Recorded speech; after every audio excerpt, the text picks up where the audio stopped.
Hello everyone and welcome to the live stream. I hope that you're all doing good. Tonight, of course, like usual, like we always do on Tuesdays, we are going to be talking about a bunch of different stuff that's happened over the past, week or so. A couple of topics that I didn't get a chance to cover because I was traveling.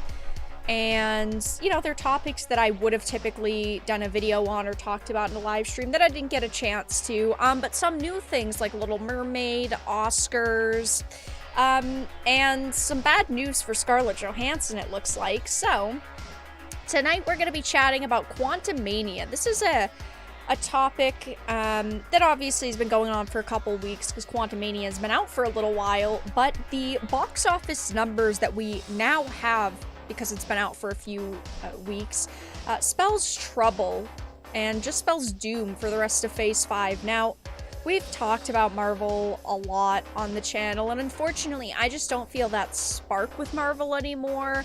They still occasionally come out with projects that, I'm generally interested in, but most of them, even when I get very excited, I end up being disappointed, like Doctor Strange, Multiverse of Madness, right? I loved the first Doctor Strange movie. I thought that it was really great, and I really liked that character, but unfortunately, the second film was just kind of disappointing.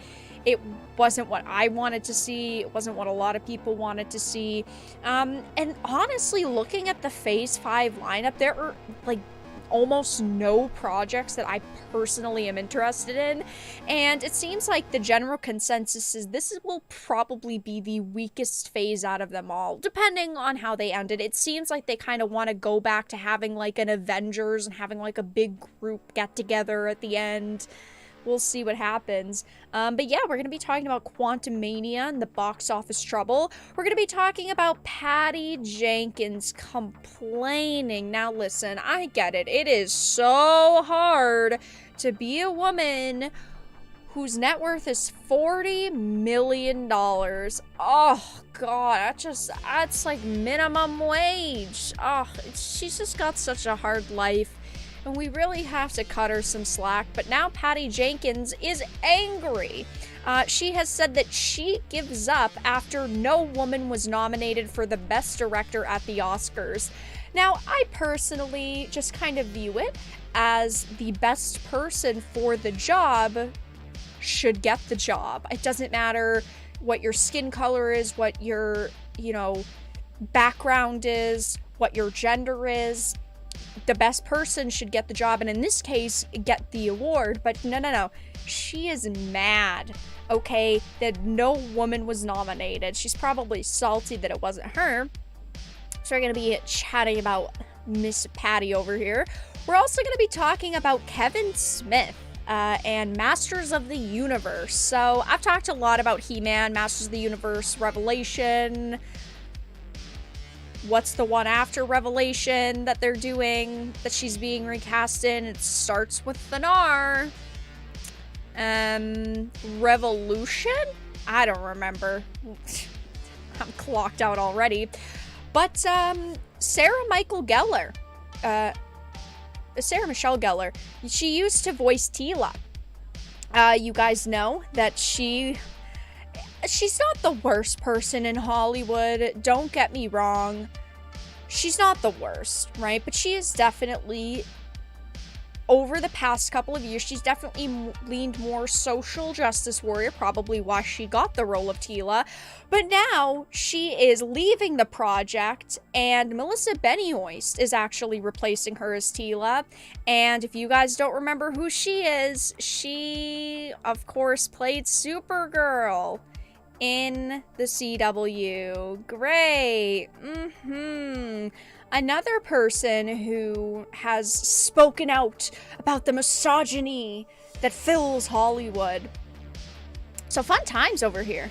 Yeah, we're not talking about her as Buffy because, I feel like everyone universally loved her as Buffy, but you can't forgive an actor in the past decade of the way that they've acted and the way they have honestly had a hand in destroying the industry just because we remember them from the very nostalgic role. I personally, yeah, I enjoyed her in Buffy, don't get me wrong, but she has certainly voiced some questionable opinions over the past couple of years. But yeah, being replaced by Supergirl now. We're going to be talking about The Little Mermaid because, well, I talked about it in a video recently, and this has been a topic that I've been trying to keep up with.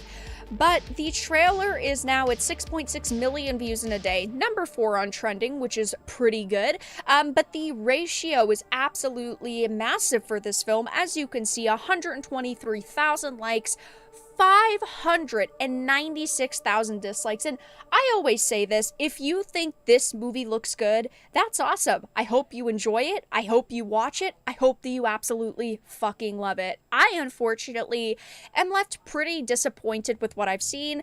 Not to, you know, get into my fangirling with, like, the Disney princesses, but, like, I watched all of the Disney animateds growing up. I like a lot of them, like Lion King, you know, Beauty and the Beast. Like, they're not all of them are bad. I was never, like, the biggest fan of The Little Mermaid. I always just felt like I always felt from a very young age she made a stupid decision. Regardless, this is a movie that I would have watched if it looked good, and I still will probably see it so that I can fairly judge it and review it and give you guys my honest opinions on it, because sometimes trailers are awful and then the movie ends up being really good. I don't think that's going to happen here, just judging by the way the creatures in this movie look. But the likes and dislikes are looking very, very bad for Disney right now, almost at 600,000 downvotes. Not even breaking 150k upvotes. Not looking too solid for them. And we're going to be chatting a little bit about the Oscars. So the Oscars actually did better than I think we all expected. The ratings actually rose to a 3-year high. But funny enough, that means that it is just the 3rd worst Oscars in ratings history, which is just so hilarious, the way that the media paints it. Oh, the numbers are going up, the numbers are good, they're better than they have been in 3 years. Yeah, but it's still the 3rd worst viewed Oscars of all time. Like, that's still not good. It's just kind of funny the way that the media paints it, because of course they don't want to trash the Oscars. They just want to try to, you know, give it some more positive attention, and, well, these numbers are still absolutely abysmal for them. So those are the kind of main topics that we're going to be discussing tonight. No real video game news, unfortunately. Over the past couple days, I've been covering primarily video game news in videos. Like today, I talked about the Resident Evil 4 remake. I yesterday chatted about censorship. The past couple days, it's been a lot of video game censorship, unfortunately. But, yeah, those are the primary topics for tonight. Of course, if you guys have any suggestions, let me know. But other than that, I hope you're all doing good. Welcome to the live stream, and we'll get started with the topics in a minute.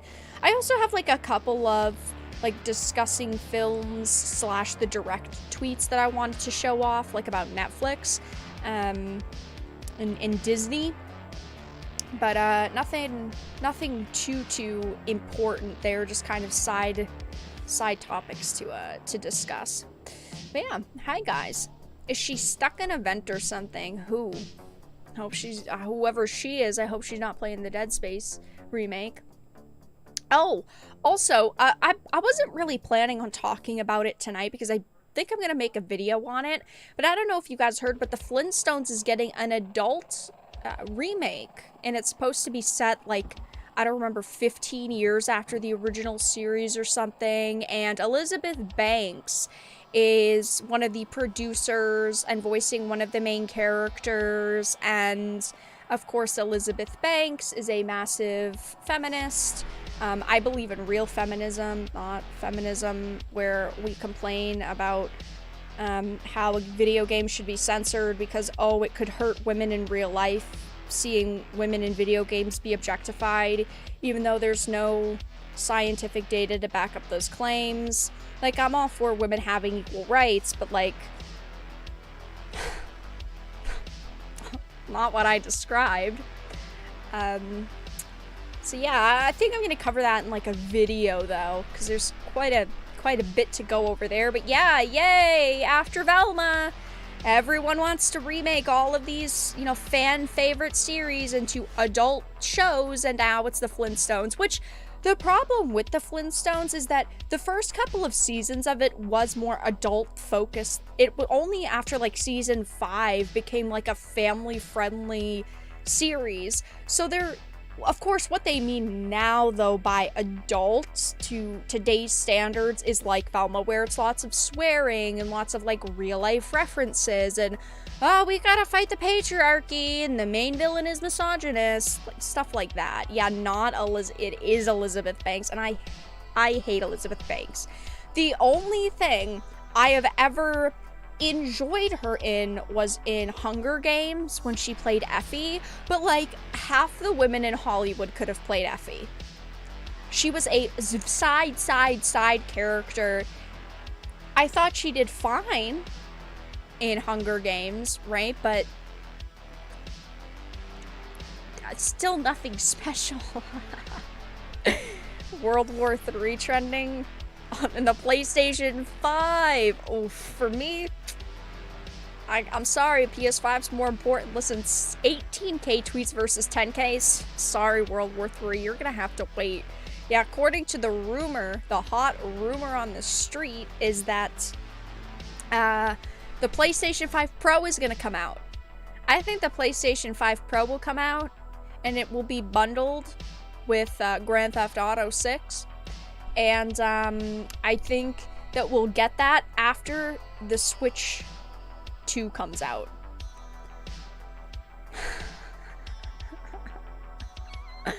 Good times, good times. Yeah, World War III. Not as important as the PS5 though. Wonder how many race swaps Flintstones will have. I actually, so we might see some race swaps. I actually don't think that they will for this series. I just think they will make the characters like the most degenerate versions that they could possibly come up with. We'll see though. Yeah, I do not like Elizabeth Banks. I'm sorry, she's just not for me. And it's cool if there are a couple people out there who like her. That's nice. I'm glad that you might enjoy her content. Oh, I'm trying to be nice here, okay? Anyway, guys, let's start off with the first topic, which is going to be Quantumania. Now, I'm pretty disappointed with the current state of the Marvel Cinematic Universe. I talk about the MCU a lot on the channel, and most of the time it is more negative news. Of course, there are still some movies and shows and just kind of content that comes out that's okay. I'm not trying to say that all content they release is just the worst content ever in existence, but like, it's a hard 80-20. 80% is absolute trash, and we are lucky if we get something good. But Quantumania's box office numbers are spelling doom for the rest of Phase 5. I don't know how excited you guys are about Phase 5 and the current upcoming slate for the MCU. I personally haven't seen anything that is exciting to me, really. I think like Secret Invasion looks okay, and there's like one other project or two other but besides that, right, I just feel like it's so boring. And the reason why the MCU blew up was because they had such cool characters and unique stories, but I feel like they just keep rehashing the same thing over and over with a slightly different, you know, premise, right? First you had so right now we're focused on the multiverse, right? You have the multiverse, and then you had the Infinity Saga, where you had the Infinity Stones and the Gauntlet.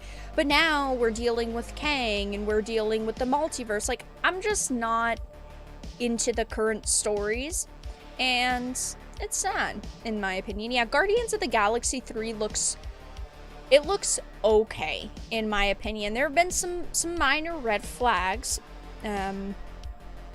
but I would generally agree that Guardians of the Galaxy 3 looks okay.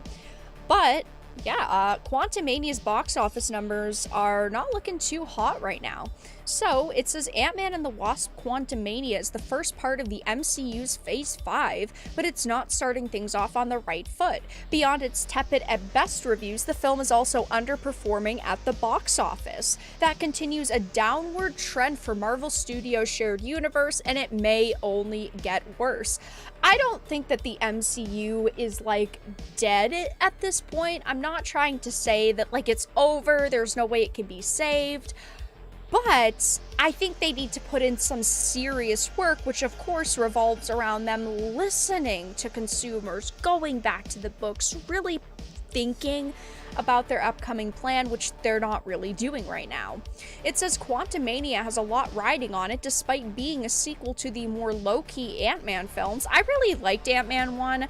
I was not a giant fan of Ant-Man 2. I don't like the Wasp. She's just not my favorite character. I just see her on screen and I'm just, ugh.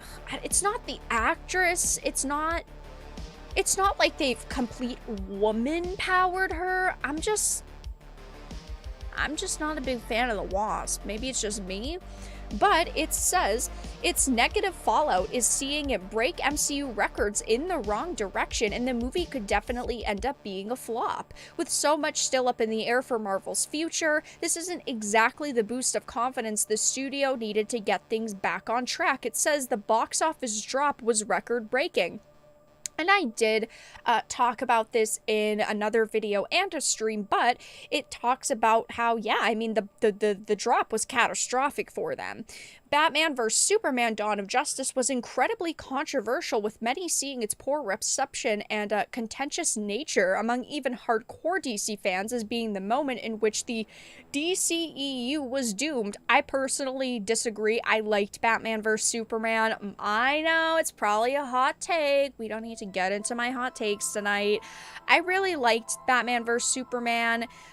The Superman that we saw in the Snyderverse and the DCEU, it felt very sci-fi, more sci-fi than we previously saw. I personally like these movies. Don't get on me about it. It's just my opinion. Okay, I'm a woman. I have an opinion too. This reception got reflected in its box office intake, with the film experiencing a 69% drop-off in revenue in its second weekend in theaters. Quantumania has done even worse, with a 69.7% second weekend drop, having a much smaller intake than the DC flick. Many had debated whether the third Ant-Man film would make $100+ million domestic in its opening weekend, and while it pulled this off, it has so far been downhill from there. I mean, if we're comparing BVS versus Ant-Man, I gotta stick with my guys, Batman and Superman. Sorry, way better movie compared to this. Quantumania had a lot of problems. The CGI was not great. The pacing was just kind of whack. I don't know. I mean, if I had to sit here and choose between which one I was going to rewatch, it'd definitely be Dawn of Justice. But it says the film is currently underperforming everywhere, with its domestic haul actually being something of a bright spot. It is a certified flop in countries like China, which were once major markets for the MCU. I mean, we have seen the decline in the Chinese market for the MCU over the past, I'd say, like year and a half. But it says Alternative's Cocaine Bear, which is, of course, Elizabeth Banks, and the film Jesus Revolution might not seem like actual competition, but they did surprisingly well in their opening weekends compared to the drop-off for Quantumania. This competition is only going to get worse, with Creed 3 and other upcoming films squashing what remains of Ant-Man 3 like a bug. I personally just think it is a giant problem where people are sick and tired of seeing, you know, I'm sorry, the first Ant-Man was good. We don't need Okay, 3 Ant-Man movies. Unless they're doing something crazy, which, in my opinion, they really didn't do. We don't need 3 Ant-Man movies, right? In my personal opinion, my personal take, only the best characters deserve their own trilogies. Only the most important deserve it. I honestly would much rather see something like a Wanda, a Scarlet Witch movie. I know that they've, like, teased it and they said that they're gonna do that. That's a movie I'm excited for because she hasn't gotten a movie previously and she is kind of a main character right now and she's kind of cool. Multiverse of Madness wasn't a great film all around, but she wasn't one of the main problems with it. Like, I'd rather see that over Quantumania. Quantumania, the only thing it had going for it was you knew the characters and it was flashy. Also, FXKTP2, thank you for the $4.99 super chat. Hello, random question. Would you have any interest in joining a D&D stream on Geeks and Gamers? I mean, I haven't been asked, so I can't really answer it, but, yeah, thank you for the 5. I don't, like to answer random questions about other people's streams. I'm not in the market for inviting myself on other people's, you know, streams and into their content, but thanks for the 5. But yeah, it's just, I don't know. Do you guys have any hope for the MCU at this point? Are there any upcoming projects that you are, like, super excited for? I guess would be my question, because I feel like the overwhelming consensus is that these movies, while they are not the worst movies and it's not the worst content ever created, it's still not good and it's still underwhelming. Obviously, even the user scores for something like Quantumania were pretty poor, and people were generally pretty disappointed with it, but it just kind of seems like there's not a very sure direction they can go in at this point, which is the way that I personally feel. I'm looking at all of these movies and their upcoming slate, and I just don't see the direction that people want. Maybe, you know, it's just my opinion. I know I've got a lot of hot takes tonight, but, yeah. So many live streams tonight. There are a lot of live streams every night. Why are women sharing their opinions? Chris, you're gonna have to pay a $5 misogyny tax for that now. Thanks. I'd rather see nothing from Marvel. I guess another question, that I have for you guys is, I'm gonna put it in a poll. Which one do you have more interest in at this point? Now, comparing DC and Marvel is kind of difficult because they are both in pretty bad places right now. There's a lot of bad content from both sides. There's a lot of dead ends on both sides. But right now, if you had to find excitement from one of these companies, would you rather see new content from Marvel or new content from DC?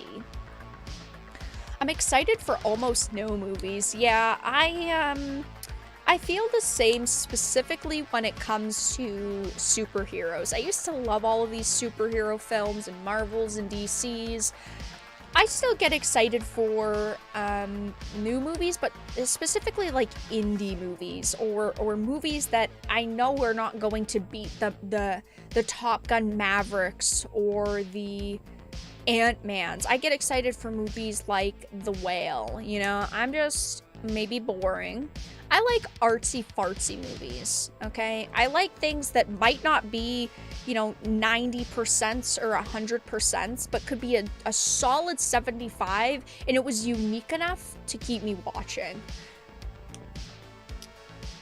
75% say DC. Yeah, I mean, unfortunately, even DC has its problems with getting rid of people like Ben Affleck and Henry Cavill and not having a super clear direction at this point, but I would generally agree that if I had to sit down and only watch one of these companies' movies over the next, like, 5 years, it would be DC. DC at least has Batman. I agree. Well, I mean, at the end of the day, I'm a DC fangirl. I have much more general interest in DC than I do Marvel. It has always been that way for me because of Batman, Superman, Wonder Woman. But, you know, Marvel used to put out some hits. Actually, I just want to play video games and the occasional anime. I would agree with that. For me, I put a lot more time into video games than I do movies at this point. Which, hey, I'm happy with. Wow, everyone is trolling in the Little Mermaid comment section. We are gonna look at that, but yes, the Little Mermaid comment section is definitely filled with a lot of trolls. I think it's hilarious. I don't think it's that serious. You know, there's people, oh, it's only racists that are attacking this movie, and it's only racists who don't like it, which of course I think is absolutely absurd. But lots of trolling going on. But, yeah, 72 to 28%. I have to agree with the majority. I'm much more interested in DC going forward. But, yeah, as you guys can see, it seems like, Marvel and Disney in general is facing some problems with the MCU and the characters and films that they're releasing, and Quantumania's box office troubles spell doom for the rest of Phase 5. Maybe they'll be able to pick up the pace and create new, better content, but unfortunately they are facing some massive problems right now. I also think that it's funny that this article came out, and clearly the Marvel fanboys are ratioing it. As you can see, the likes to dislikes, it says, why is it like this? It's so annoying. 14 likes to 19 dislikes. Clearly the MCU fanboys are a little bit upset at this article. Damn. Sucks to be you. Anyway, guys, now we get to move on to Patty Jenkins. Yay! We love Patty Jenkins. Yay. She makes really good content. Definitely deserves to win awards, right? Free Willy imagined for modern audiences? How about no? How about we don't do that? So guys, now we get to talk about Patty Jenkins, and not because she's losing her Star Wars film, which I talked about last week. She's no longer doing her Star Wars movie. She's been kicked to the curb by Lucasfilm, it seems. They're just not looking for her to make content for them in at least the near future. But we get to talk about her complaining. A woman worth $40 million complaining about the Oscars, saying that she just gives up. Now, will she actually give up? No, because she makes a lot of money. If I was her, I would boycott the industry. Make your point known. You have a platform, use it. But then she wouldn't make money. Wonder Woman 1984 director Patty Jenkins says, I give up after no woman was nominated for Best Director at the Oscars. Now, growing up, I always believed that the best person should get the role. The best person should get the job, and I've brought that into my adulthood, you know? As a kid, I wasn't expecting to be the worst person in a competition and get all the awards simply because I was a woman. Even though that's, of course, what people are taught these days, is that if you're different, that means you deserve more. But Patty Jenkins is now furious at Hollywood. So it says the Oscars nominated Martin McDonough, is that how you say it? For Banshees of Inisherin, Daniel Kwan and Daniel Scheinert for Everything Everywhere All at Once, Steven Spielberg for The Fabelmans, a lot of different movies here, Tar, Triangle of Sadness, but as you're gonna see, running theme, all men. She doesn't like that. She's not okay with that, and now she's pissed. She spoke to Vanity Fair telling him, I give up. I give up. So freaking dramatic. I'm sorry. When you say you're giving up, what do you mean by that, Patty? Because you're not actually giving up here. You're just complaining. I say that even with all of their push to have diversity, the numbers are just hugely imbalanced of who votes for these things. I sort of just stopped paying attention to it. It's still going to take a long ways to go. It's going to take a lot more to really see truly more diverse awards. I really appreciate the efforts that they're making, but they're a long way to go. So basically, she's just pissed that there was not a woman at least nominated for Best Director at the Oscars, primarily because she believes that people like her, and she probably wished that she did, were just handed opportunities, right? She's saying, oh gosh, yeah, you guys have done better at diversity, but it's not good enough. The only reason why it's not good enough at this point for her is because she didn't have the potential to win the award. I am sorry, Patty, but you just didn't do good enough. You haven't done good enough with any of your recent movies. I mean, even Lucasfilm didn't want to work with you anymore because you just aren't able to keep up with other people in the industry. It's not about gender, it's not about race, it's not about these different things. It's simply about not doing a good enough job. It says, ironically, women have won the Best Director award the previous 2 years. Chloe Zhao won in 2021 for her film Nomadland, and last year it was The Power of the Dog. So it's like she's completely forgetting the past. Yeah, well, you know, I get that 2 other women have won the past 2 years in a row, but that's just not good enough. More women should be nominated, more women should win. Clearly, I mean, this year just no woman could keep up with the men in the space. It's not anyone's fault. It's not the men's fault that they're doing good at their job. It's not the women's fault necessarily that they're also not doing as good as the men. You just need to be better. Patty, if you want more women to be nominated, you need to do a better job at your job. You didn't get nominated, okay? Because you didn't come out with anything good. Yeah, that was last year. This year needed to be different. Ryan Kinnell reacted to her comments. Are you going to give up, or are you just saying there's a long way to go? If you're saying there's a long way to go, then saying I give up doesn't really make sense. Yeah, that's my question as well, because when you say you give up, especially when you're referring to, the largest award ceremony in your industry, it sounds like you're giving up on the industry. But of course she's not, because this is how she makes her living. This is just her life. This is what she does. And clearly she's not going to just give up on Hollywood, even though she makes it sound that way. She's just trying to get people upset, right? I might not work in this industry anymore. I'm giving up because you know what? You guys didn't do good enough, and it's supposed to upset people. I haven't really seen anyone defending her comments, though. That's the thing, is it's like she's trying to get people to just blindly support her comments and be outraged at the Oscars, saying you guys didn't do good enough. But also, like, sorry, Patty, you're just not good at your job. I gotta keep it a buck. I mean, Wonder Woman 1984 was abysmal. It wasn't a 0 out of 10 movie, but it definitely wasn't an 8 out of 10 film.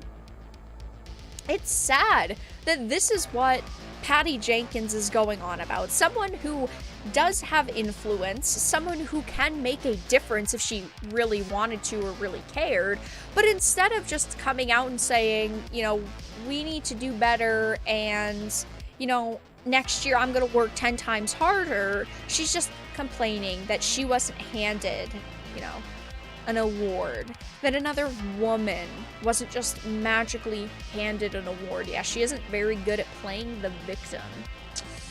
Maybe she'll get her Lucasfilm movie after all. She'll make a good movie in 2023. I don't think so.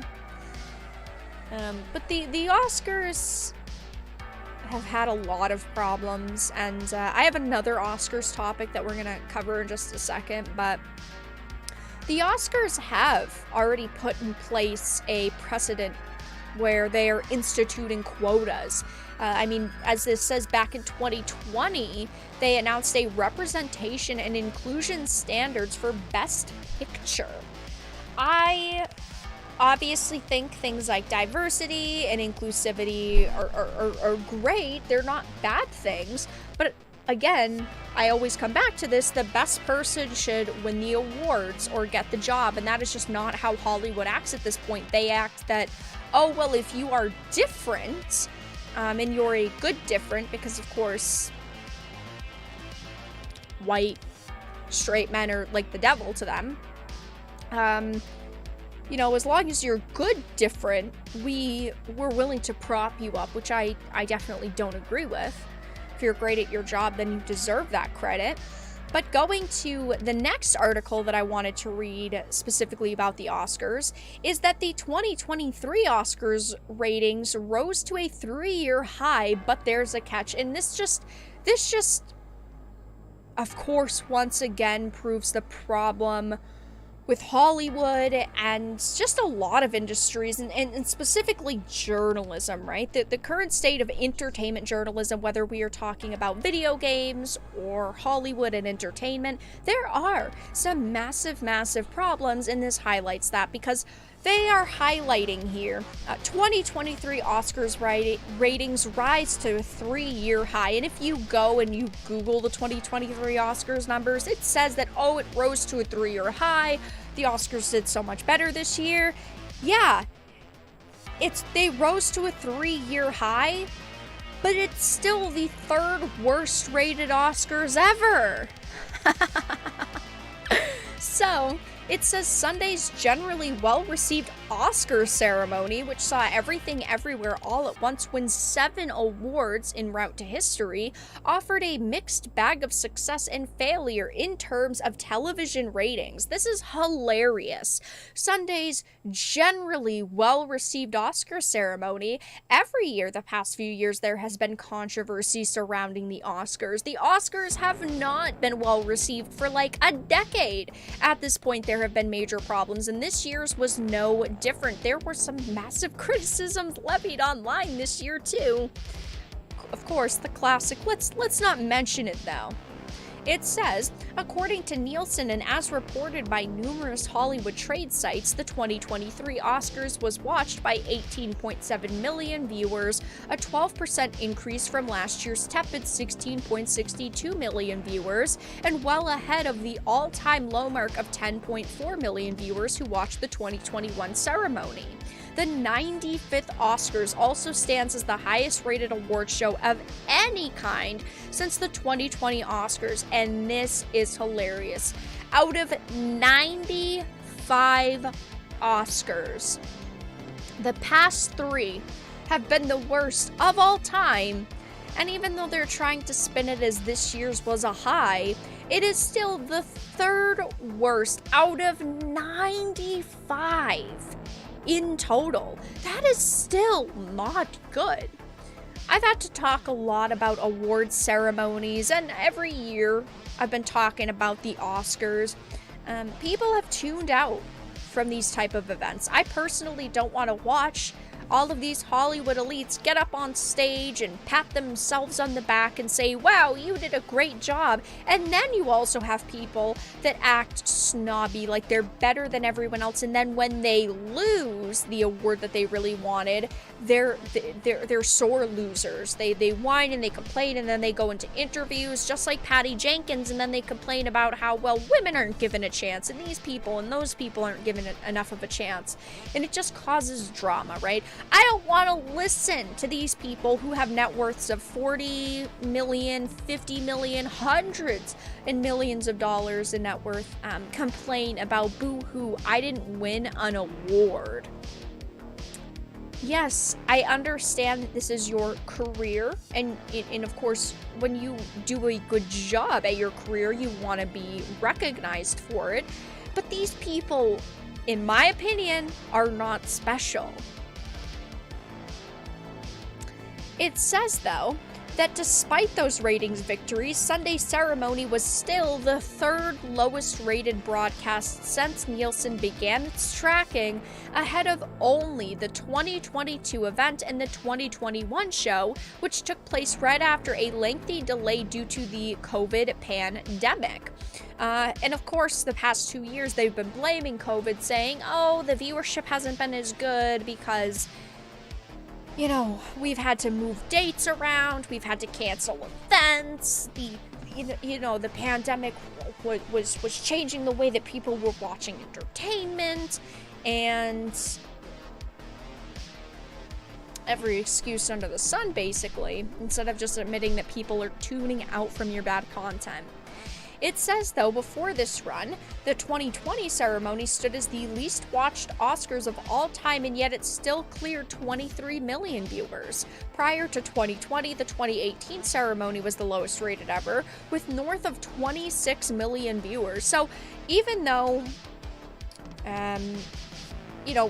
what do they say, 18.7 million viewers is still a lot. I mean, that's still 18 million people showing up to watch your pretty, in my opinion, garbage content. But look at the differences here.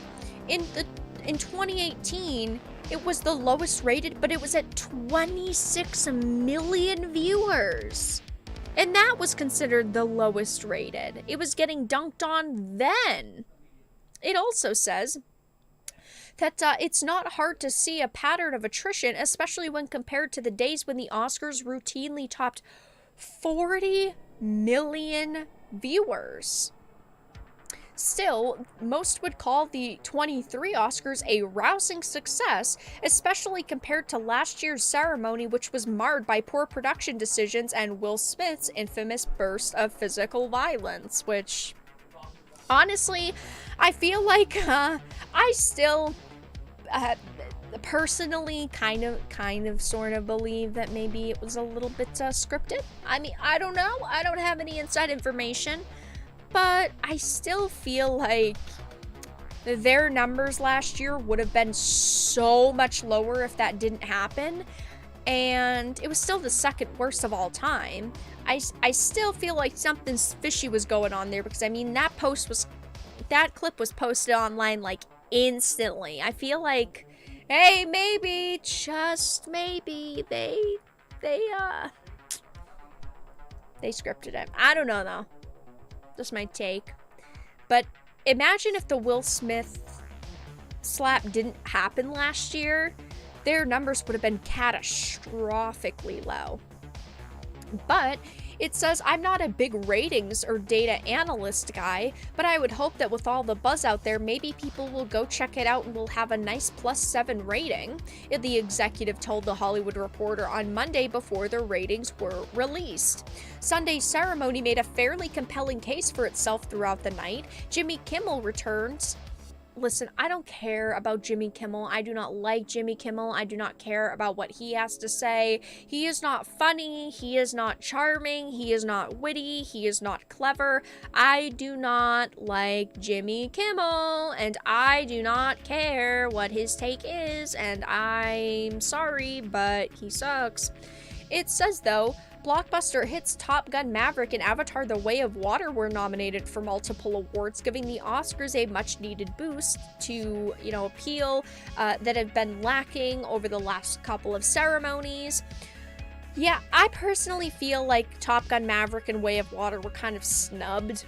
While I feel like Way of Water was a little bit overhyped, I feel like it should have won more. And Everything Everywhere All at Once was a pretty good movie. Was it perfect? No. Was it awful? Not by any means.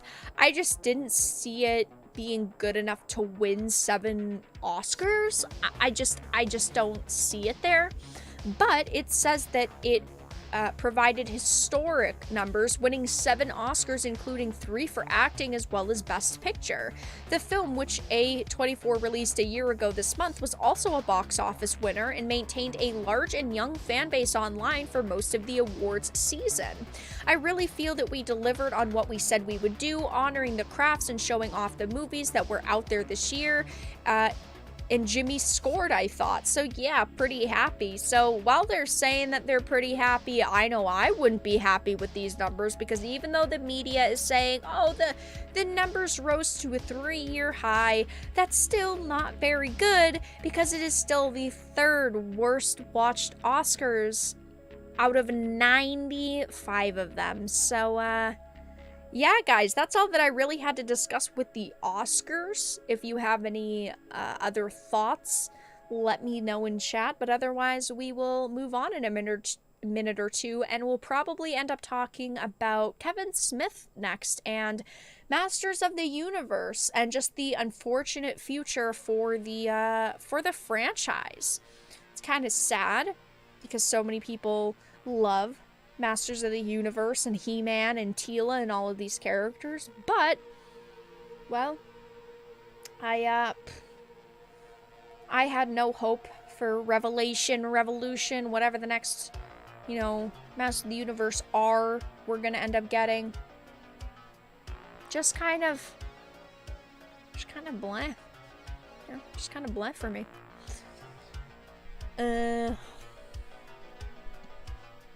But yeah, fun times. No one wants to host the Oscars. They don't want to be like Jimmy Kimmel, who is the lowest rated host in history. Well, exactly. That's also another problem, is that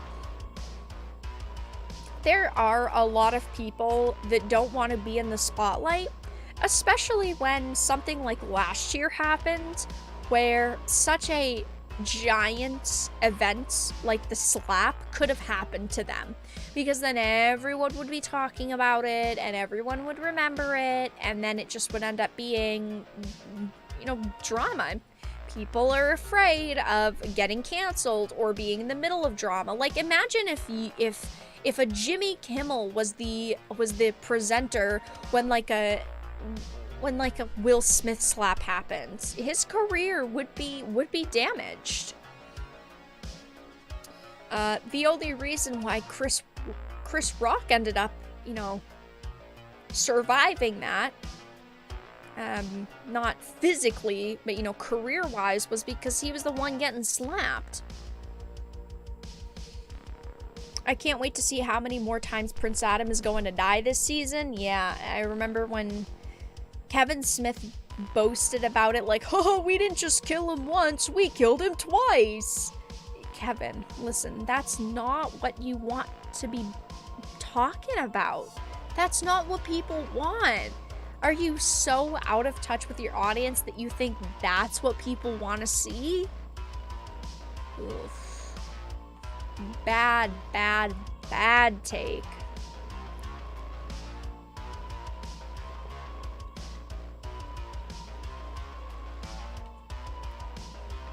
My brother's excuse for watching the Oscars was that they were the only thing on. Bad excuse. Next time your brother wants you to buy, like, dinner or a pizza, tell him no. Tell him no. Because he doesn't deserve it, if that's his bad excuse. The Oscars brought to you by Pfizer. Yeah, they, These award shows are all problematic, I guess we'll say is the term. I don't really like that term, but of course they all have secret sponsors and like hidden sponsors. I mean, some of them aren't even that secret. They're just blatantly right there in giant advertisements, but that's not what people want. People just want to see good entertainment. If the Hollywood directors, producers, actors, and actresses that were at the Oscars, if they were genuine, right? If they were passionate about the industry and they were passionate about their work, I would feel very differently, and I think that most people would feel extremely differently. If you could see and hear the passion when these people talk about their projects, I would watch the Oscars. Because even if I didn't like all of the movies that were there, I'd at least be like, yeah, you know what? I want to watch this because I want to support these generally good people, but they're not. They are so full of themselves. They're just not good individuals. And that's the issue. Get rid of Hollywood, build something better from the ground up, wasting energy with these rich authoritarian elites. I think that it's easier said than done, obviously. Like, Netflix wanted to be the anti-Hollywood, and then they did become mainstream Hollywood, basically. The thing is that there's so many companies, which is why it would be difficult to just get rid of Hollywood.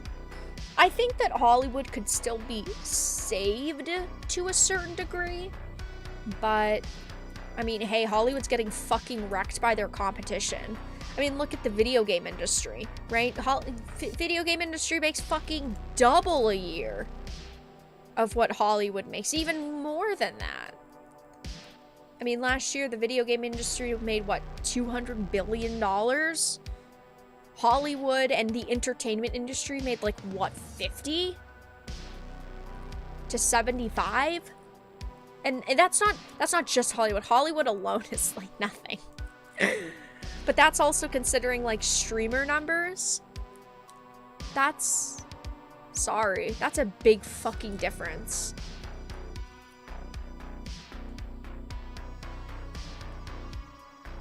Chris Rock's latest stand-up is really good. I personally have not watched it yet. I will watch it at some point though. I mean, I obviously watched like the last 5-minute clip of him talking about Will Smith, but I didn't watch the rest. Hollywood won't ever get replaced. You'll have to do Pokify it from the inside out. Well, the thing is that Hollywood has always had an undertone of woke. You know, we didn't call it woke, but Hollywood has always been very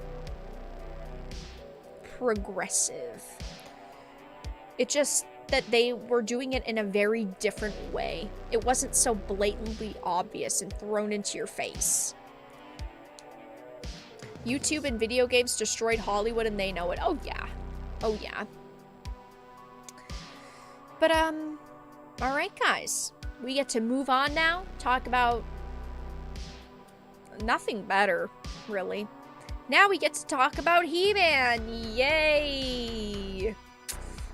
So chat, you guys know, I've talked about He-Man, Masters of the Universe, Revelation quite a lot on the channel. I was disappointed with the content that we got in this series last year. I was not a big fan, and I had no high hopes for the Season 2/Part 2 that they were planning on doing.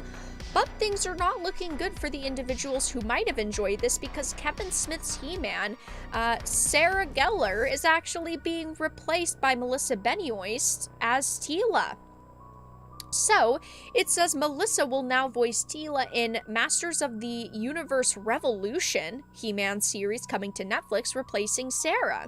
The series is a sequel to Revelation, which was released in 2021 and caused a big controversy amongst Smith and the fans. Wow, 2021. What have I been doing the past 2 years? God damn.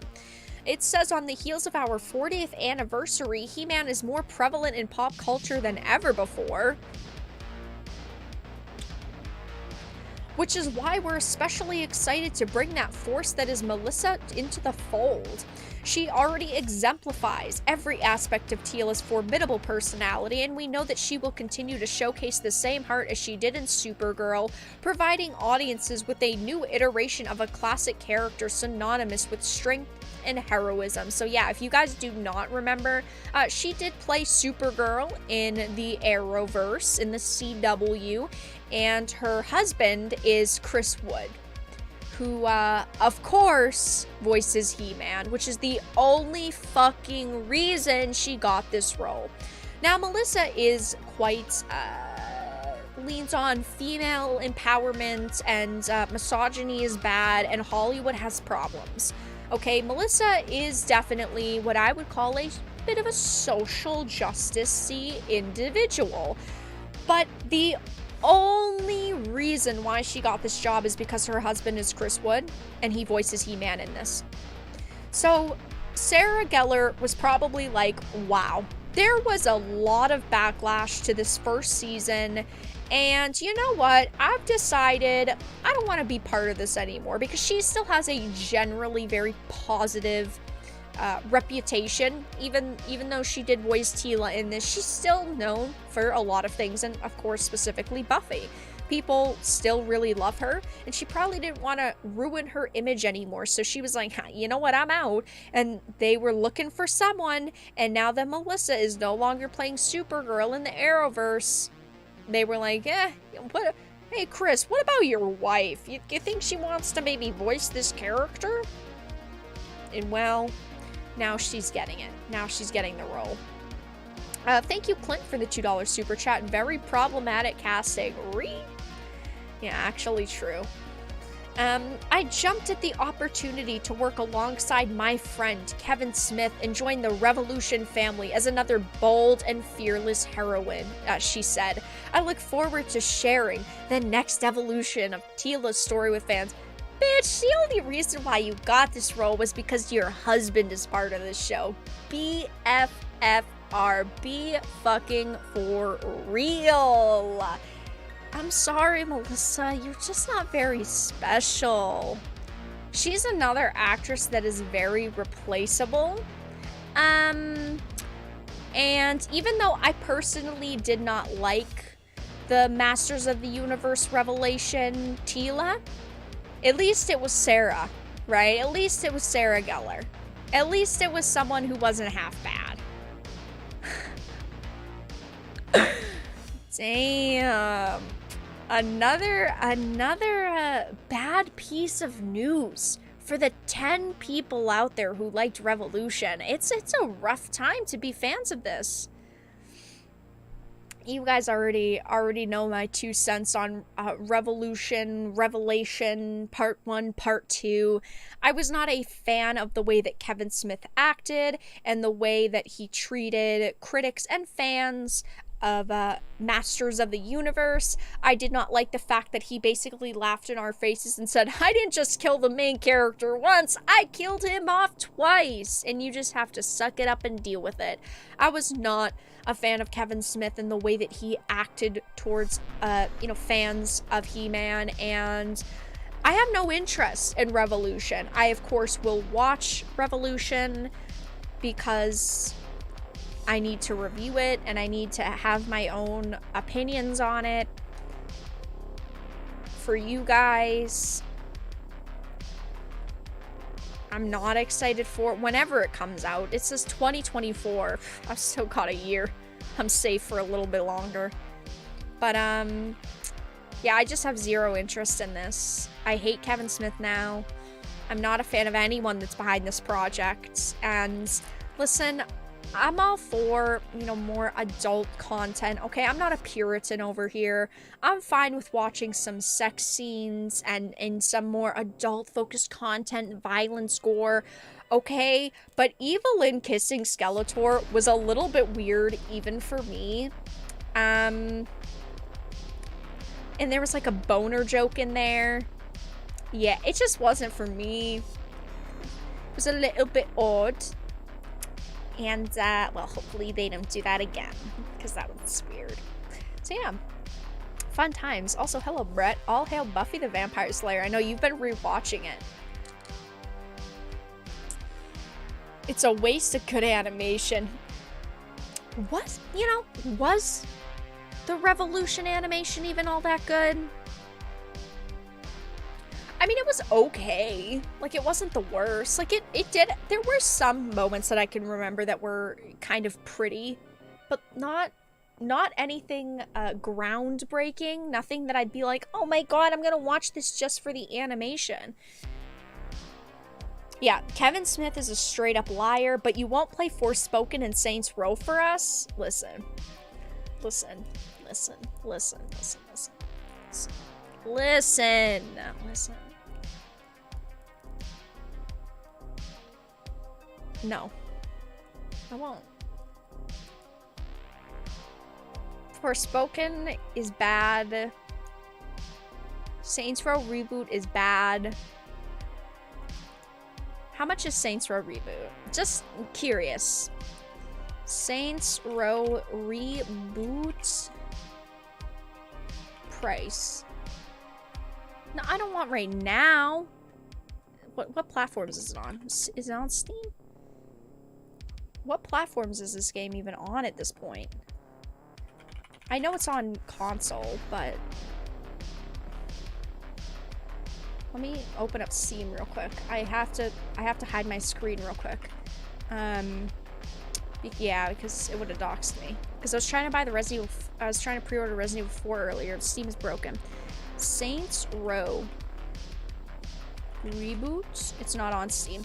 Somebody do some journalism for me, because I'm not a real journalist. How much, what is like the lowest price you can find the reboot for right now?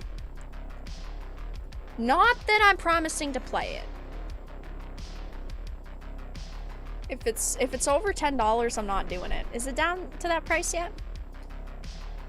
But yeah, Kevin Smith, not a big fan of him now. I mean, he's made some okay content in the past. I personally have never been a giant fan of his, especially with the way that he's acted towards He-Man fans. And, well, it looks like things are not looking good for him in his series, because now Sarah has been replaced with Melissa and as Teela. So one of the main characters. Oh, now guys, we get to talk about Little Mermaid. Ooh, more controversy. I love controversy.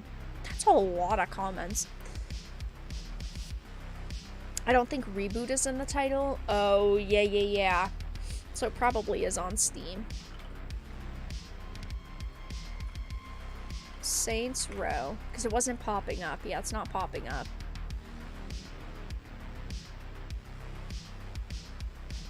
It's literally, it's not here. So, okay. Anyway, they released that crap on every console. Yeah, they did. Fun times. Epic Store for $26.99. Ooh, that's still a lot of money. $27? It's not worth 27 bucks. Vera only plays quality games for us. True. True. But, alright guys. It's just about time to move on to The Little Mermaid. I've been covering this topic pretty consistently on the channel. I've only been covering big updates with it since, you know, I mean, we only have so many numbers at our disposal, and we've still got, what, a month and a half until the movie releases? Because I believe it releases at the end of... Oh no, it's the end of May, isn't it? It's not April. Yeah, May 26th. So we still got 2 months. But I've been covering Little Mermaid pretty consistently. I talked about this new Oscars trailer.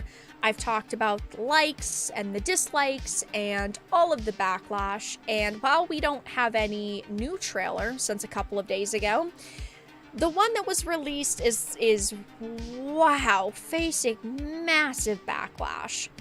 So this'll be relatively quick. Little Mermaid official trailer. As you can see, 6.7 million views in only 2 days. It is number 4 on trending, which is pretty good. 7 million views in only almost 3 days is pretty solid.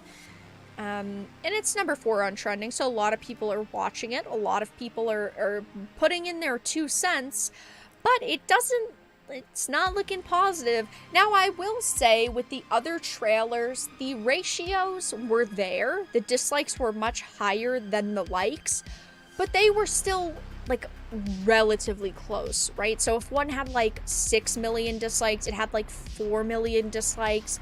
But in this case, this one is getting pretty severely ratioed. So as you can see, 125,000 likes to 606,000 dislikes. That is just so bad. And if you look at the comments, 23,000 comments right now. This trailer, I will say tomorrow, will get restricted. So usually it's after 2 to 3 days of the Little Mermaid trailers being released, and then they end up hiding the comments. So right now there's 23,000. I bet by tomorrow it'll be at like 25 to 26, and then boom, comments will be turned off, because of course the comments are not filled with positivity. And this is what Disney has enjoyed doing for the Little Mermaid trailers and some of the other trailers, like Peter Pan as well, where they will market as content for basically all ages, and then YouTube restricts it, so it's like YouTube, and it shows like the kids section, and it's almost a way for them to silently censor people, right? Because they see all of the backlash, and they know that they are going to get roasted if they simply turn the comments off. But what they do is they market as children's content so that YouTube does it, and so they can basically go, oh, well, you know, technically, we're just following YouTube's guidelines, which, of course, is absurd. But if this was getting, you know, positively ratioed, if it was 606,000 likes to 125,000 dislikes, and the comments were primarily positive, they would leave it open. They wouldn't care. They would be like, yeah, you know what, we're just gonna leave the comments on. They did mildly better with the color grading, but it's still drab. Holly Bailey is at her best when she sings rather than trying to act. I agree. So I had talked about this in a video 2 days ago when it released. I'm not gonna play it. I am not gonna get struck down for this. But there are some moments in this that look much better than what we've previously seen. Like some of these iconic moments do look pretty good.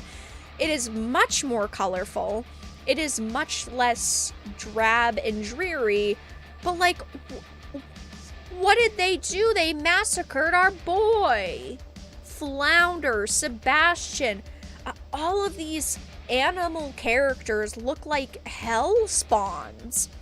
And looking at something like the live action Lion King, those were supposed to look more realistic, and obviously the Little Mermaid characters had much more cartoonish figures, like Sebastian. People still argue to this fucking day if Sebastian is supposed to be a lobster or a crab. But I just I do think that it looks better. You know, this one looks, at least color-wise, from what we're seeing when she's under the sea, it looks 10 times better than the previous trailers that we've seen. But there are still some major issues here. The animals look very, very bizarre. They look like hell spawns.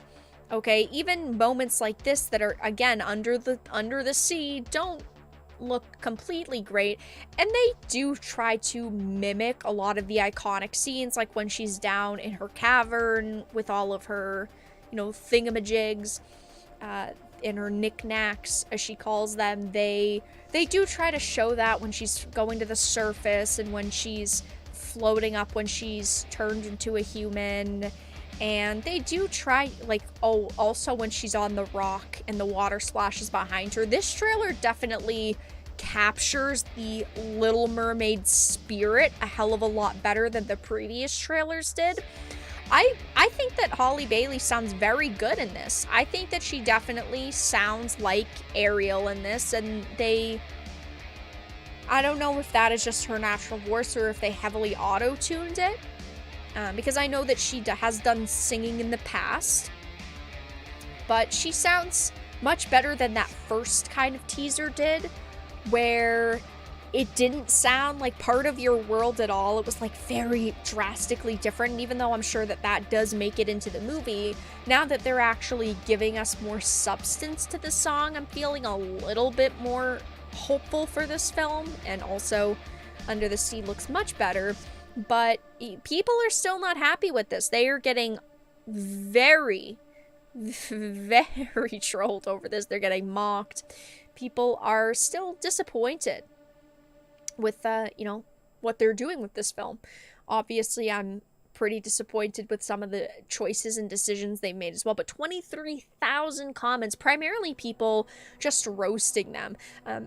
Again, with the other trailers that we've seen, there was more positivity, but with this one now, any kind of positivity is being completely drowned out.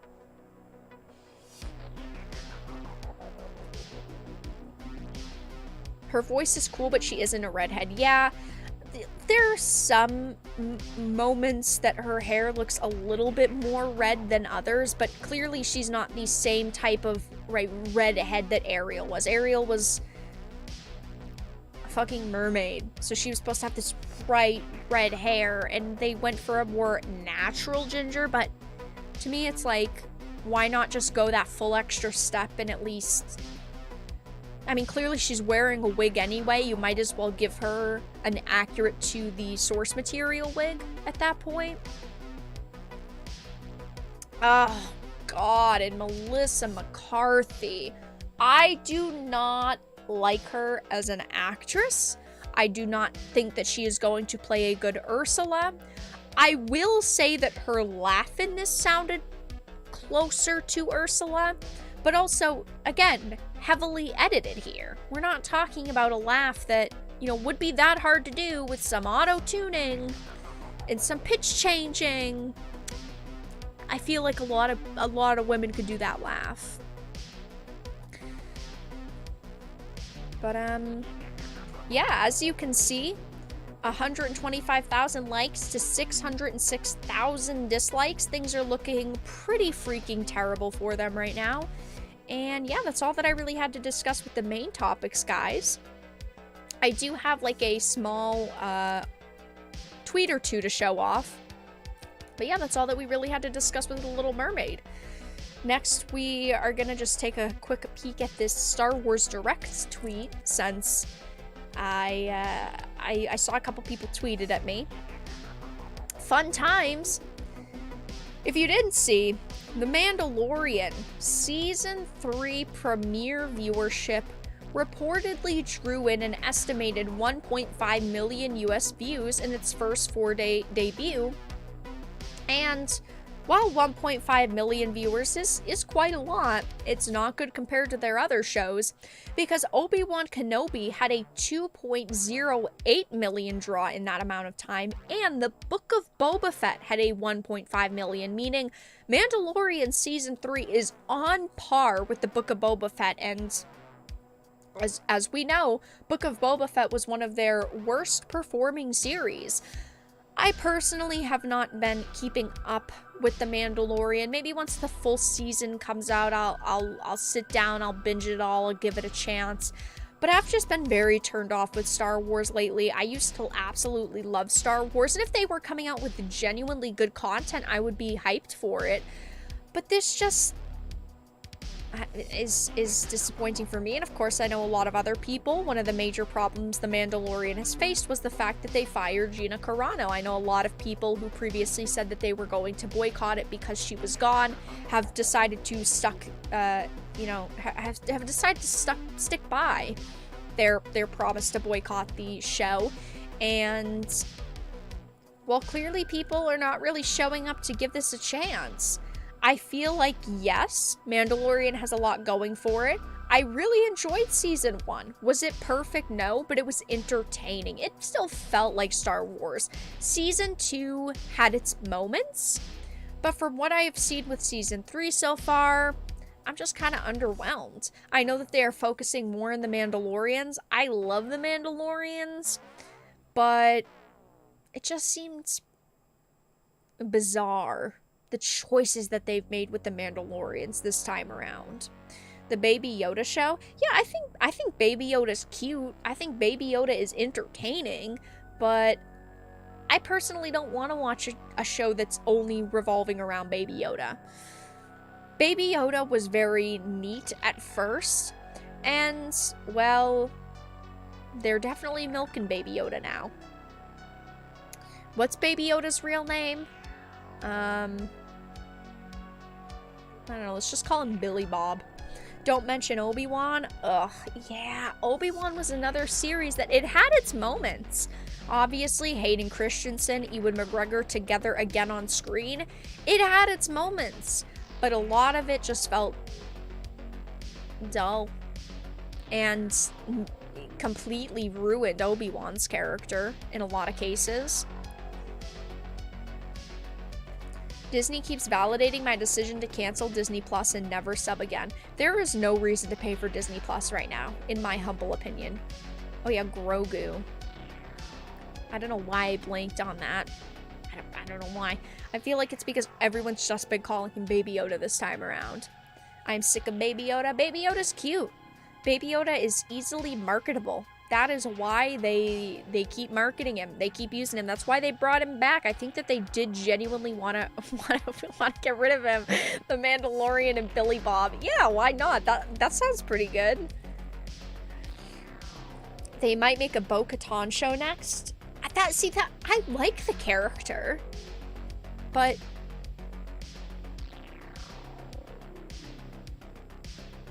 they're like, Bo-Katan's like the only female Mando that they're actually using. Let's hope the Ahsoka show is good. I have high hopes for Ahsoka. Ahsoka is, at least right now, one of the only upcoming projects that I am mildly excited for that is Star Wars related. I am hopeful. Now, I remember a year and a half ago when I was hopeful for Obi-Wan. I was excited for Obi-Wan.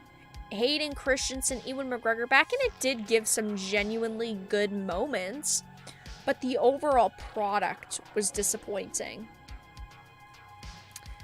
So, you know, I'm excited for Ahsoka, but I was also excited for Obi-Wan. I wouldn't say I was very excited for Book of Boba Fett.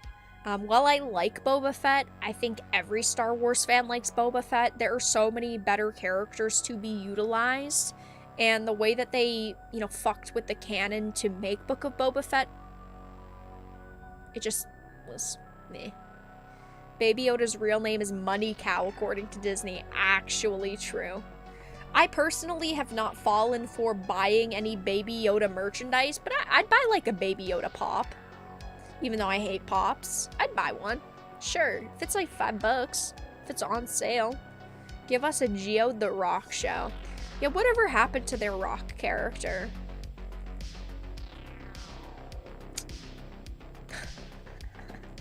They should make an Old Republic series. See, listen. I love the Old Republic. I would love a Revan, Bastila, fucking Calo Nord, any character show. I would love a Darth Malgus movie based on Deceived, the book. I would love a show or movie or any kind of content with the first Sith Lords, right? I would love all that. Do I think they can make that and respect the source material and make it good? No. So while I would love that content, I also would rather it not exist than it release and be bad. Which is very depressing to have to say.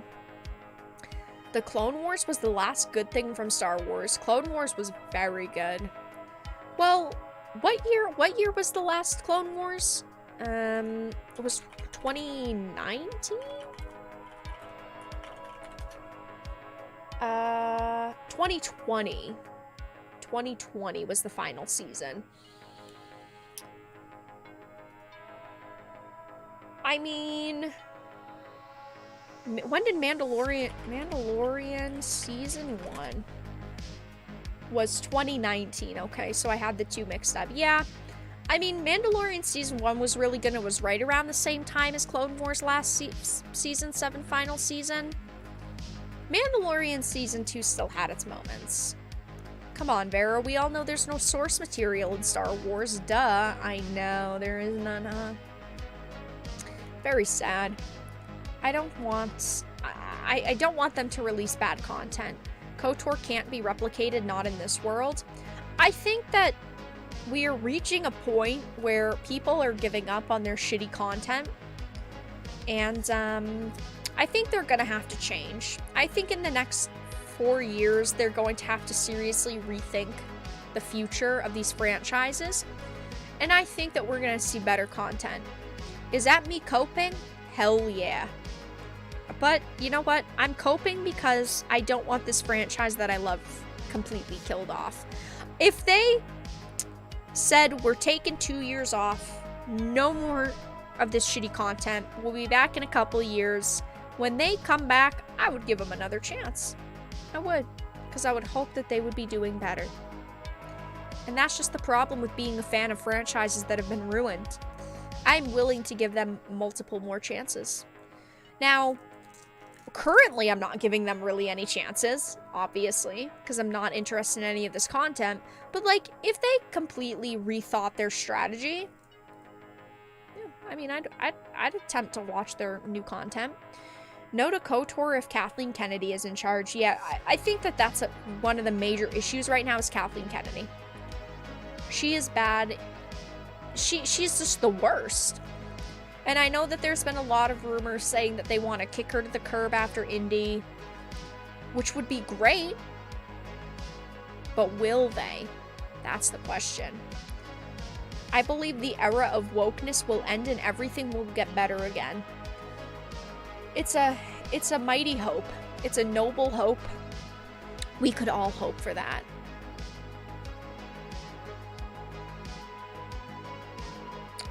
We'll see.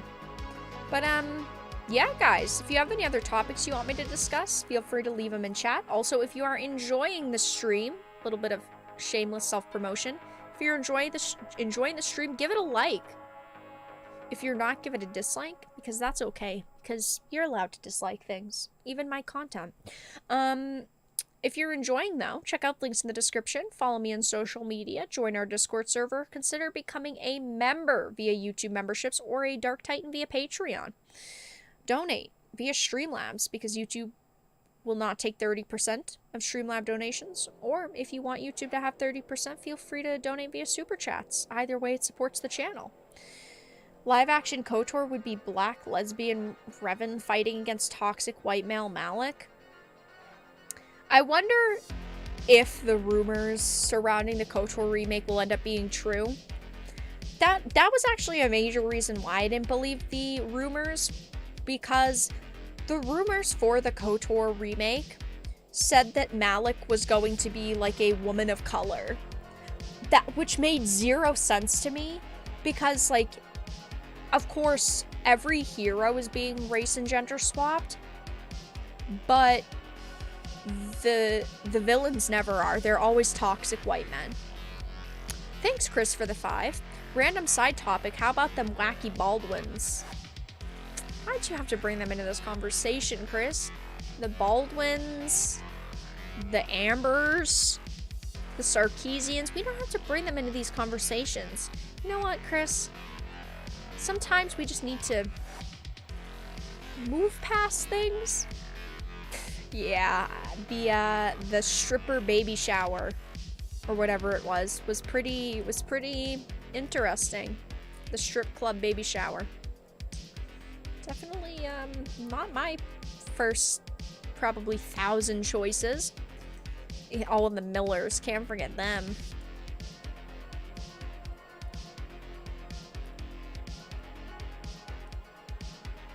Baby showers? Yeah, wasn't there like a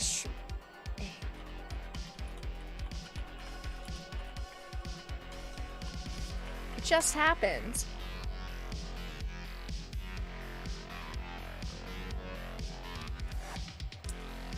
Yeah, Ireland Baldwin celebrates baby shower at a strip club.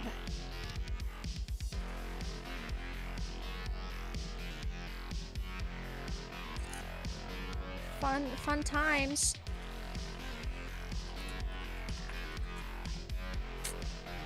Pretty degenerate, if you ask me. It's what, Alec Baldwin's youngest daughter? Pretty degenerate. Kathleen Kennedy has got too much dirt. Ain't happening. I feel like they've kept Kathleen Kennedy for, yeah, specific reasons. But, I think she's gonna be out. I do not think they're gonna keep her for much longer. Or at least a girl can hope. Also, guys, 6 more likes to hit 100. Thank you guys for being here. I appreciate it. Disney makes 0 sense.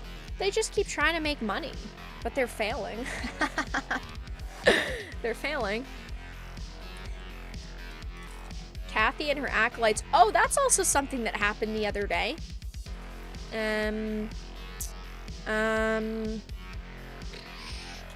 Lucasfilm acolytes lawsuit. I didn't get to cover this because I was traveling. Star Wars The Acolyte executive producer shuffles sparks breach of contract suit against Lucasfilm. The producer accuses Lucasfilm of operating in bad faith when it fired her, causing her to miss out on a lucrative opportunity to executive produce an Apple TV series as a result. Fun times. Thank you, Mr. Toxicity, for the $2 super chat. Did Diablo release a new DLC?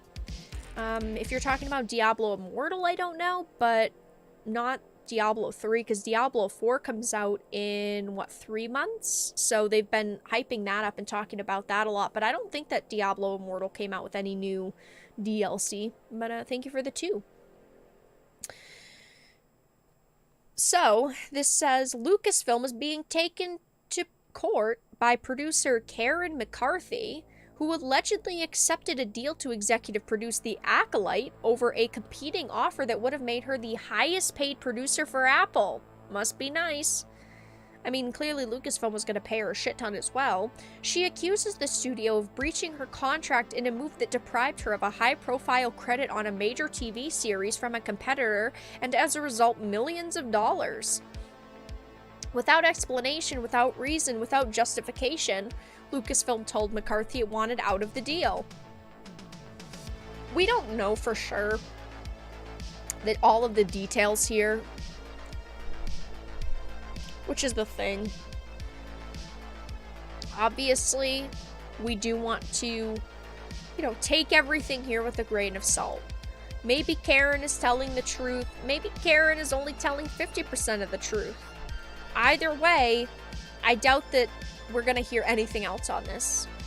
I bet that Lucasfilm will give her a bunch of money and send her off on her way after this, but it says Lucasfilm disputes there was a contract in place according to the suit. It didn't immediately respond to requests for comment. On April 7th, the series showrunner Leslie Headland formally offered her the position to executive produce The Acolyte according to the complaint. She accepted in part because Lucasfilm assured her that the story arc of the show, as well as the company's business plan, called for The Acolyte to run for multiple seasons. She accepted the offer. The studio followed up the same day with the series overview and the Season 1 Bible, which detailed the show's outline, character descriptions, and world, and she immediately started to work according to the complaint. So yeah, Lucasfilm is now being sued. I don't think it says how much she wants, though.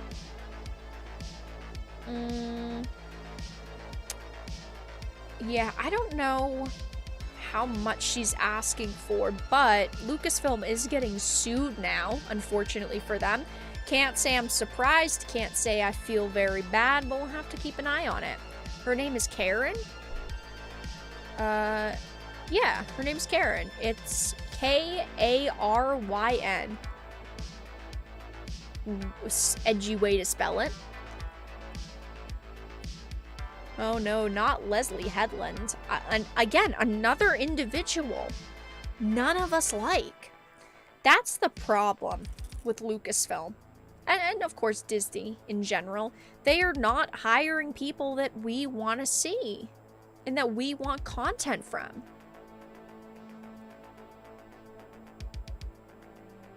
It's kind of sad. Diablo 4, yeah, they're doing a beta for it soon, I believe. Diablo 4 beta. Diablo 4 beta is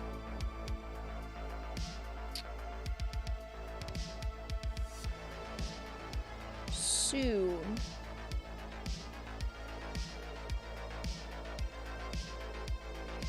Yeah, that's right. That's right. This weekend is the beta.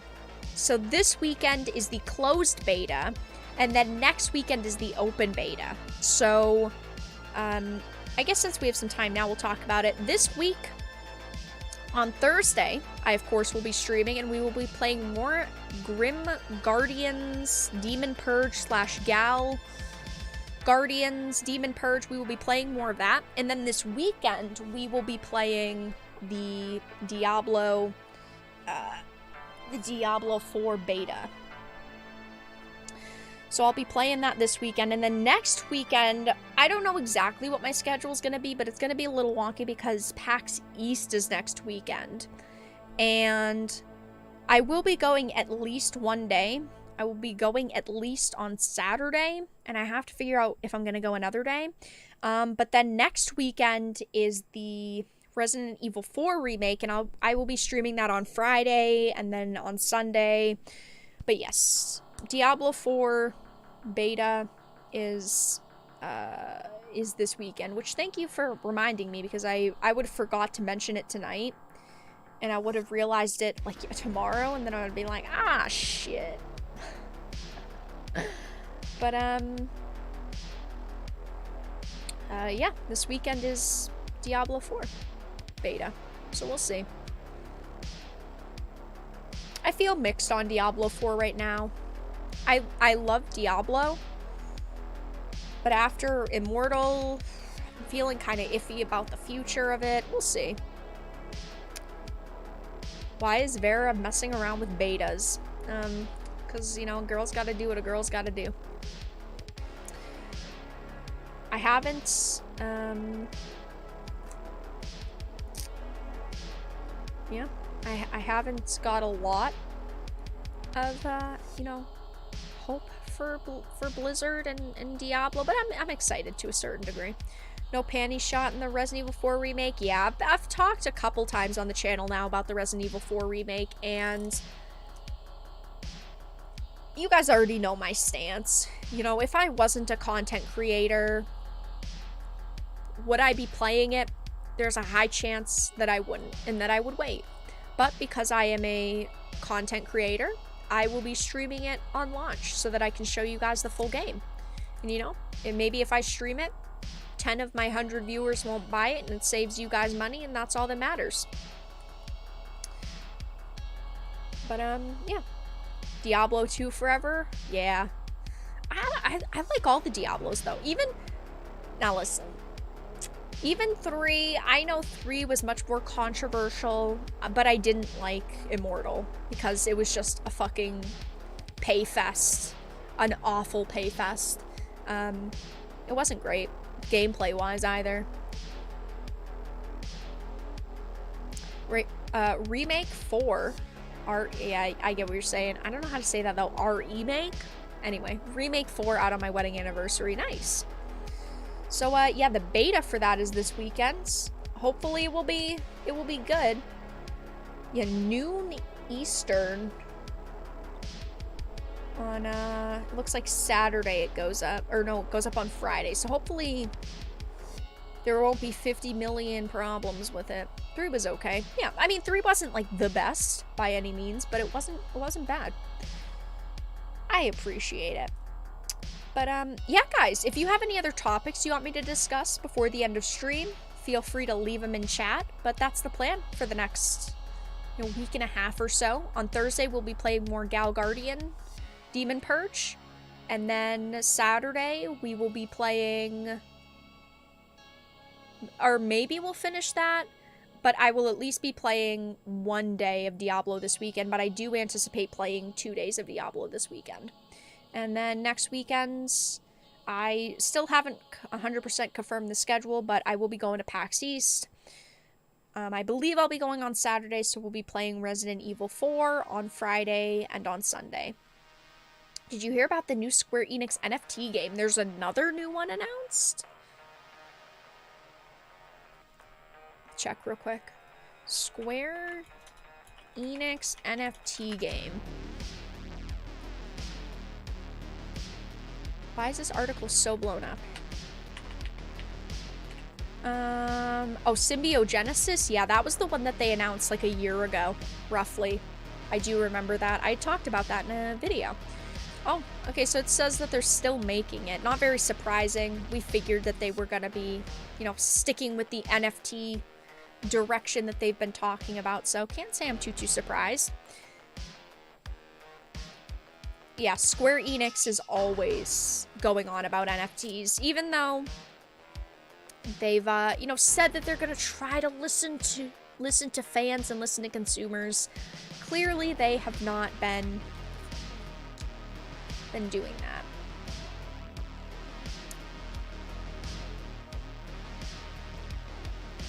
What's this thing I see with Elden Ring where people pit bosses against mass amounts of enemy AI? Is that some kind of mode? I don't even know what you're talking about, Tragedy. Oh, but that reminds me, guys, I want to play Elden Ring again. I know. I'm not necessarily saying on stream. Maybe I'll do it on my own. But I want to play Elden Ring with the randomizer, the boss randomizer. It would be my luck. Melania would be like the first fucking fight, though. But I do want to do that at some point here. Even if it's on my own.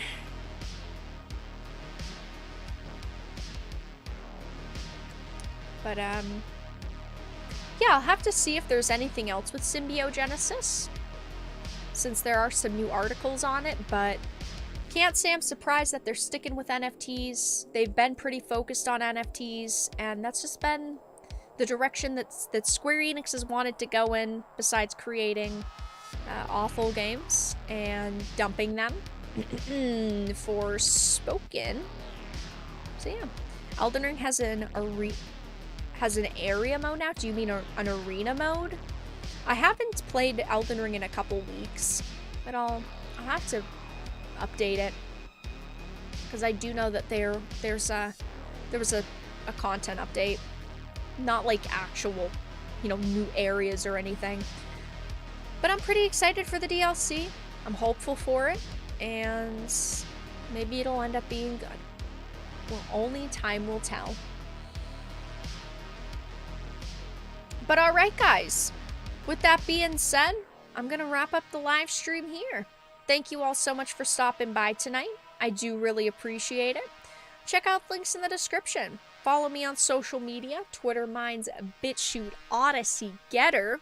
Also, join the Discord server. We're very active there. And of course, I tag you all when I go live in case YouTube doesn't notify you of the live stream. Like I mentioned, I will be live again on Thursday, 8 p.m. Eastern. We'll be playing more Gal Guardians. Over the weekend, Diablo. Next week, Resident Evil 4. Lots of new game content that I'm pretty excited for. So yeah, I'm going to wrap up the stream here. Thank you guys for the donations, for the support, for hanging out tonight. I do really appreciate it. And have a fantastic evening, everyone.